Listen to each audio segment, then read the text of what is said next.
Alright, so we're going to get right into what a credit score is made of. So as you can see here, payment history makes up 35% of your score. Types of credit in use is 10%. Pursuit of new credit is 10%. 15% of your credit score is going to be the history of your credit, and 30% is your outstanding debt. So really quickly, let's go into this. Payment history determines 35% of your score. That means the type of accounts, the payment information on credit cards, installment and mortgage loans, public record items, and collection items, details on later missed payments. So the payment history, you obviously need it to be positive. If you have anything negative in there, you want to completely remove that, unless you have really thin credit and you need the history better than the 1 or 2 lates. Anything more than that, you want to take it all the way off. Outstanding debt determines 30% of your score, the amount owed on different accounts, number of accounts that you have, balances, how close to each limit. So if you have a $100 credit limit or a $200 secured card and you leave it at $188 or $200, or you've even went over because of the interest charge, that is not good. Now this happens to everyone, it's happened to me, but you want to make sure to come and catch that up. The magic number, 29% credit usage and below. Once again, the amount that you're approved for doesn't mean you cannot use that. It just shows that you're more volatile and you're not as trust or lend worthy if you go above the 29%, and you always keep it maxed out. So stay below that 29%. As soon as you get below 15% or 11, even better. Credit history determines 15% of your score. The length of your credit. So if you've had an account for just 6 months, keep going.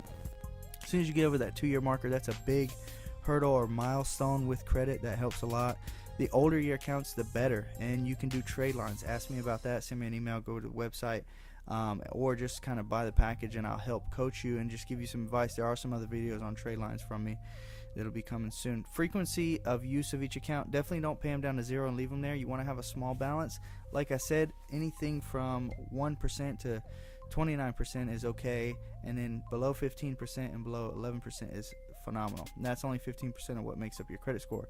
Pursuit of new credit. How much are you checking your credit? How many inquiries do you have? These are going to hurt your credit more when you have a lower score. So if you have a horrible score and you just keep checking and checking and checking, you're just beating your score into the ground. But that's not what you need to do. At the end of this video, I'm going to show you exactly where you need to go. If you are flat broke, you need to build your credit back. You have no positive history and you just have all negatives, and you don't have $199 to start a secured card. You can do this as well as a secured card or in lieu of. So that's going to make up 10%. Now, types of credit in use determines 10% of your score. You will obviously need a mortgage, a installment loan, a auto loan, revolving credit. So all of these are important, but you're not going to start out by just buying a house and paying it well.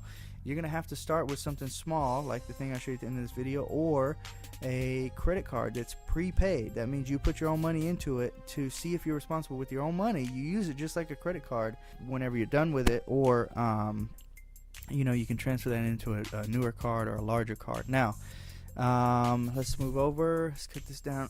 Try and make this as short and quick as possible. Let me take you to the website. So this is where you're gonna go. This is really cool. So it's called Self Lender. Check this out. Instead of you putting down, even with OK Credit, when you go to a secured card site, I think Capital One does $99 out of your pocket, and they'll give you a $200 limit to play with, which is cool. And for most people, they can do that. But some people, when they're starting out credit repair, they don't have anything. So you're gonna need to muster up 12 bucks on a debit card or something and get this started. You pay 12 right now to open the account. You actually get a little referral in. Either way, I'm not getting paid to do this. I actually found this as one of the best ways to start building your credit, because they do say it builds it a lot faster than a secured card. I'm actually doing this myself as well right now. But you're going to pay $48 per month and you get all of that money back. So it's just showing that you can put aside $48.50 a month. At the end, you'll have $550 bucks at the end of the year. So if you have trouble saving, this is phenomenal. You can change the amount that you pay into each month. As you can see here, there's a slider. $194 a month will bring you $2,200 bucks in 1 year. If you want to get a car and you're having trouble saving money, there you go. $194 a month. That shows that and then you've got some money to put down on a car, and you probably got credit good enough to get a car. So that's how that works. $48 is going to be the lowest one. And in the description, you're going to find my link right here. If you have any questions, you can also let me know. Make sure to go to the website and get your free credit report dispute letter. That's how you're going to start to help your credit as well. So you don't have to actually pay me to do your credit. You don't have to pay me for the do-it-yourself packages, which I definitely recommend. It's way worth the couple dollars it has. But you can see those on my website, as well as get some free stuff, free tips, and definitely stay here and subscribe, because if you want any more videos about how to fix your credit and do it on your own, I've looked into it. I've looked into many ways to do it. I've done it myself, and I'm here to help you do it the simplest way and the most effective way. So thanks so much.